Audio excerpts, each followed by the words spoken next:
ಇವತ್ತು ನಾವು ತುಂಬಾ ರುಚಿಯಾಗಿ ಪುರಿ ಉಂಡೆ ಮಾಡ್ತೀವಿ. ಅದಕ್ಕೆ ಗ್ಯಾಸ್ ಮೇಲೆ ಒಂದು ಬಾಣಲಿ ಇಟ್ಬಿಟ್ಟು ಅದಕ್ಕೆ ಸ್ವಲ್ಪ ನೀರು ಹಾಕೊಂಡಿದ್ದೀನಿ, ಮತ್ತು ಬೆಲ್ಲನ ಪುಡಿ ಮಾಡ್ಕೊಂಡು ಸೇರಿಸ್ಕೊಂಡಿದ್ದೀನಿ. ಇವಾಗ ಬೆಲ್ಲನ ಚೆನ್ನಾಗಿ ಮೆಲ್ಟ್ ಮಾಡ್ಕೋಬೇಕು. ಬೆಲ್ಲ ಚೆನ್ನಾಗಿ ಮೆಲ್ಟ್ ಆದಮೇಲೆ ಒಂದ್ಸಲ ಇದನ್ನು ಸೋದಿಸ್ಕೋಬೇಕು. ಸೋದಿಸಾದ್ಮೇಲೆ ಮತ್ತೆ ಅದೇ ಬಾಣಲಿಗೆ ಹಾಕ್ಕೊಂಡು ಮತ್ತೆ ಪಾಕನ ಕುದಿಸ್ಕೋಬೇಕು.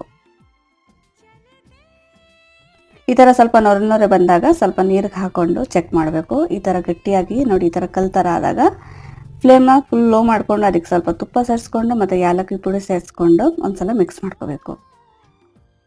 ಮತ್ತು ತಕ್ಷಣ ಇದಕ್ಕೆ ಪುರಿ ಸೇರಿಸ್ಕೊಂಡು ಬೇಗನೆ ಮಿಕ್ಸ್ ಮಾಡ್ಕೋಬೇಕು. ಲೋ ಫ್ಲೇಮಲ್ಲೇ ಮಿಕ್ಸ್ ಮಾಡ್ಕೋಬೇಕು.